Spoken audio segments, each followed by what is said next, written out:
ఒక వ్యక్తితో స్నేహం చేసే ముందు ఆలోచించాలి. స్నేహం చేయడానికి ముందు అతని గురించి పూర్తిగా తెలుసుకోవాలి.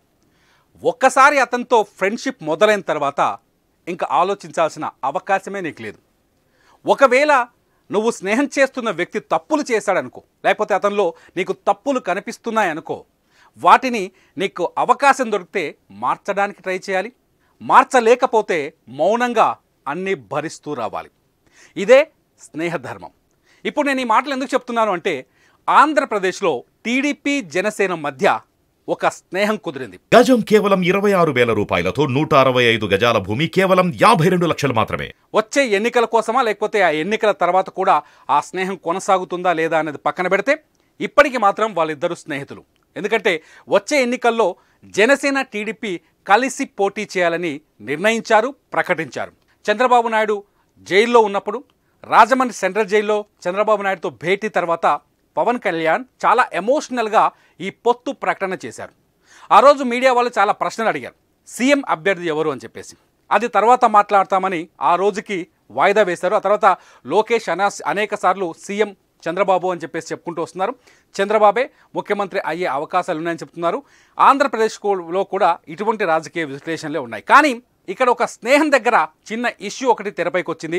స్వయంగా పవన్ కళ్యాణే ఇవాళ చాలా స్పష్టంగా జనసేన పార్టీ కార్యాలయంలో గణతంత్ర దినోత్సవం వేడుకల సందర్భంగా పార్టీ శ్రేణులతో మాట్లాడుతూ చాలా స్పష్టంగా చెప్పారు, తనకు తెలియకుండా స్నేహంలో ఉన్నప్పుడు, పొత్తులో ఉన్నప్పుడు స్నేహ ధర్మాన్ని విస్మరించి టీడీపీ 2 సీట్లలో అభ్యర్థులను ప్రకటించిందని చెప్పుకొచ్చారు. ఇది చాలా ఎమోషనల్గా మాట్లాడారు, ఆవేదనతో మాట్లాడారు, చాలా స్పష్టంగా చెప్పారు. మండపేట, అరకు అభ్యర్థుల్ని టీడీపీ ప్రకటించేసింది. ఈ 2 చోట్లలో టీడీపీయే పోటీ చేస్తున్నట్టుగా జనసేనతో మాట్లాడకుండా, జనసేనతో సంప్రదించకుండా ఈ సీట్లను ప్రకటించిందని చెప్పేసి పవన్ కళ్యాణ్ ఇవాళ కామెంట్ చేశారు. ఎందుకంటే తమ పైన ఒత్తిడి ఉందని చెప్పేసి టీడీపీ సమాధానం చెప్తున్నట్టుగా ఫీల్ అయ్యారు పవన్ కళ్యాణ్. ఆ ఒత్తిడి మా పైన కూడా ఉంది అంటున్నారు పవన్ కళ్యాణ్. నిజానికి ఆంధ్రప్రదేశ్లో తెలుగుదేశం జనసేన పొత్తు కుదిరిన తర్వాత ఏ సీటు ఎవరికి, తెలుగుదేశం జనసేనకి ఎన్ని సీట్లు ఇస్తుంది, మాకు ఇన్ని సీట్లు కావాలి, మాకు ఈ సీట్లే కావాలి అనే గొడవ అంతర్గతంగా నడుస్తోంది. అది బయటకు రాకపోయినప్పటికీ జనసేనకి ఎన్ని సీట్లు ఇవ్వబోతుంది టీడీపీ అనేది పెద్ద ప్రశ్నగా కూడా ఉంది. హరిరామ జోగయ్య లాంటి ఒక నాయకుడైతే ఏకంగా పవన్ కళ్యాణ్కు 60 సీట్లు ఇవ్వాల్సిందే అని చెప్పేసి ఒక డిమాండ్ని కూడా తెర మీద తీసుకొచ్చారు.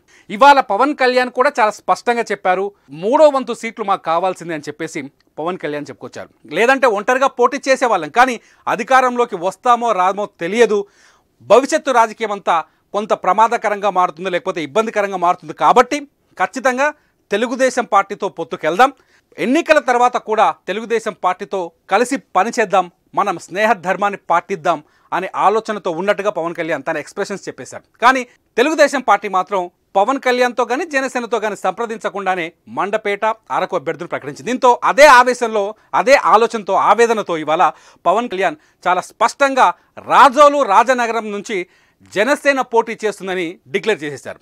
ఆయన కూడా చాలా స్పష్టంగా చెప్పారు, తెలుగుదేశం పార్టీ మీద అభ్యర్థుల నుంచి ఎటువంటి ఒత్తిడి ఉందో జనసేన పైన కూడా అభ్యర్థుల నుంచి అటువంటి ఒత్తిడే ఉంది, కాబట్టి ఆ ఒత్తిడిని మేము కూడా భరించలేకపోతున్నాం, కాబట్టి రాజోలు, రాజనగరం నుంచి మేమే పోటీ చేస్తామని చాలా స్పష్టంగా క్లారిటీ ఇచ్చారు. చాలా స్పష్టంగా ఈ సీట్ల ప్రకటించడంతో పాటు చాలా ఇంకొన్ని విషయాలు కూడా పవన్ కళ్యాణ్ చెప్పుకొచ్చారు. ఏంటంటే, స్నేహంలో ఉన్నప్పుడు స్నేహ ధర్మం పాటించాల్సిందే. ఒక స్నేహితుడు ఒక నిర్ణయం తీసుకునేటప్పుడు నిజంగా రాజకీయాల్లో అయితే ఇది చాలా ముఖ్యమైన విషయం. 2 పార్టీల మధ్య పొత్తున్నప్పుడు పొత్తులో ఉన్న పార్టీలతో చర్చించకుండా సీట్ల పంపిణీ చేయడం కానీ, అభ్యర్థుల్ని ప్రకటించడం కానీ కొంత ఇబ్బందికరమైన పరిణామం ఏర్పడుతుంది. ఇంకోటి ఏంటి అంటే, ఏపీలో జనసేన టీడీపీ కలయిక కొంత కటువుగానే ఉంటుంది. ఒక పార్టీ అభ్యర్థులకు ఇంకొక పార్టీ అభ్యర్థులు ఖచ్చితంగా సహకరించాల్సిన అవసరం ఏర్పడుతుంది. సహకరించకపోతే విజయావకాశాల మీద ప్రభావం చూపే అవకాశం ఉంటుంది. కాబట్టి ఖచ్చితంగా జనసేన కార్యకర్తలు టీడీపీకి మద్దతు ఇవ్వాలి, టీడీపీ కార్యకర్తలు జనసేనకు మద్దతు ఇవ్వాలి. జనసేన పోటీ చేసిన చోట్ల టీడీపీ ఓటు బ్యాంకు జనసేన అభ్యర్థికి పడాలి, వైపు రావాలి. అట్లాగే జనసేన అభ్యర్థి పోటీ చేసిన చోట్ల టీడీపీ ఓటు బ్యాంకు కన్వర్ట్ అవ్వాలి, టీడీపీ ఓట్లు అక్కడ పడాలి. ఇలా ఖచ్చితంగా 2 పార్టీల మధ్య సఖ్యత, 2 పార్టీల ఓటు బ్యాంకుల ట్రాన్స్ఫర్ చాలా స్పష్టంగా ఉండాలి. కానీ ఎన్నికలకు ముందే ఎవరికి వారు అభ్యర్థులు ప్రకటించుకోవడం వల్ల పొత్తులో కొంత ఇబ్బందులు తలెత్తే అవకాశాలు చాలా స్పష్టంగా కనిపిస్తాయి. మొదటి నుంచి పవన్ కళ్యాణ్ మనం ఒకటి చూస్తున్నాం. ఏంటి అంటే, తను ఎప్పుడైతే వైఎస్ జగన్మోహన్ రెడ్డికి ఒక ఛాలెంజ్ చేశారు, ప్రభుత్వ వ్యతిరేక ఓటుని చీలకుండా ప్రయత్నిస్తాను, ప్రభుత్వ వ్యతిరేక ఓటుని చీలకుండా చేసి జగన్మోహన్ రెడ్డిని ఓడిస్తాను అని చెప్పేసి ఒక సవాల్ చేశారు పవన్ కళ్యాణ్. అందుకనే పొత్తుల మీద చాలా ఆచితూచి చాలా సమయం తీసుకొని నిర్ణయం తీసుకున్నారు పవన్ కళ్యాణ్. ఇదంతా జరిగింది, పొత్తు ఏర్పడింది. ఇటు బీజేపీతో జనసేన పొత్తులో ఉంది, at the same time Telugu Desam పార్టీతో జనసేన పొత్తులో ఉంది.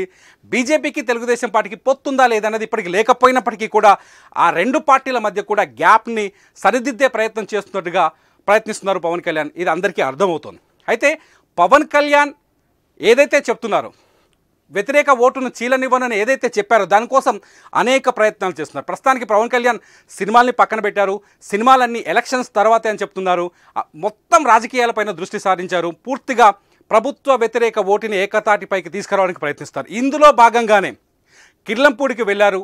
ముద్రగడ పద్మనాభంతో కూడా జనసేన కార్యకర్తలను పంపించి మాట్లాడించారు. త్వరలో ముద్రగడ పద్మనాభం కూడా జనసేనలో చేరతారని తెలుస్తుంది. అంతేకాదు, గతంలో కాంగ్రెస్ పార్టీలో కీలకంగా పనిచేసిన నాయకులందరినీ కలుస్తున్నారు. ఎవరైతే జగన్మోహన్ రెడ్డి అంటే ఇష్టం లేని వాళ్ళు ఉన్నారో, లేకపోతే జగన్కు వ్యతిరేకంగా ఉన్నారో వాళ్ళందరినీ ఏకతాటిపైకి తీసుకురావడానికి ప్రయత్నిస్తున్నారు. చాప కింద నీరులా చాలా వ్యూహాత్మకంగా పవన్ కళ్యాణ్ పనిచేస్తున్నట్టుగా తెలుస్తోంది. అంబటి రాయుడు విషయంలో కూడా ఇదే జరిగింది. అంబటి రాయుడు వైసీపీలో జాయిన్ అయ్యారు. కొద్ది రోజులకి ఆయన ఆ పార్టీని వదిలేసి బయటకు వచ్చారు. ఆ తర్వాత అంబటి రాయుడు దగ్గరికి వెళ్ళి పవన్ కళ్యాణ్ మంతనాలు జరిపారు. అంబటి రాయుడిని జనసేన పార్టీలోకి తీసుకురాగలిగారు. అంటే పవన్ కళ్యాణ్ చాలా ఫోకస్డ్గా పనిచేస్తున్నాడు, చాలా వ్యూహాత్మకంగా ముందుకెళ్తున్నాడు. ఏ ఒక్క అవకాశాన్ని కూడా వదులుకునే పరిస్థితుల్లో లేడు. ఏ ఛాన్స్ కూడా తన అపోజిషన్ పార్టీకి వదిలేసే అవకాశం ఆలోచనలో లేడు. ప్రతి ఛాన్స్ని తీసుకోవడానికి ట్రై చేస్తున్నాడు. రాజకీయంగా చాలా బలమైన అడుగులు వేయాలనే నిర్ణయానికి వచ్చినట్టుగా చాలా స్పష్టంగా కనిపిస్తుంది. దీంతో పవన్ కళ్యాణ్ నిబద్ధతగా చాలా వ్యూహాత్మకంగా ముందుకెళ్తున్నాడు. ఈ పరిస్థితుల్లో తెలుగుదేశం పార్టీ ఎవరైతే జనసేన పార్టీకి మిత్రులుగా ఉన్నారో, తెలుగుదేశం పార్టీ ఇద్దరు అభ్యర్థులను ప్రకటించడంతో కొంత రాజకీయాల్లో కావచ్చు, లేకపోతే మీడియాలో కావచ్చు, లేకపోతే వాళ్ళ అపోజిషన్ వైరి శత్రువులు ఉంటారు కదా, శత్రువులు కావచ్చు, కొంత ఈ పార్టీలో లుకలుకలు వచ్చాయి, ఈ పొత్తులో లుకలుకలు వచ్చాయని మాట్లాడే అవకాశాలు ఎక్కువగా ఉంటాయి. ఎందుకంటే ఒక చిన్న గ్యాప్ వస్తే చాలు దాన్ని మీడియా కానీ లేకపోతే మిగతా వాళ్ళు కానీ ఇంత పెద్దగా చూపిస్తారు, చేస్తారు. ఈ రెండు జరుగుతాయి. దీనివల్ల ఆ రెండు పార్టీల మధ్య కుదిరే పొత్తుకు ఇబ్బంది కలిగే అవకాశాలు ఎక్కువగా ఉంటాయి.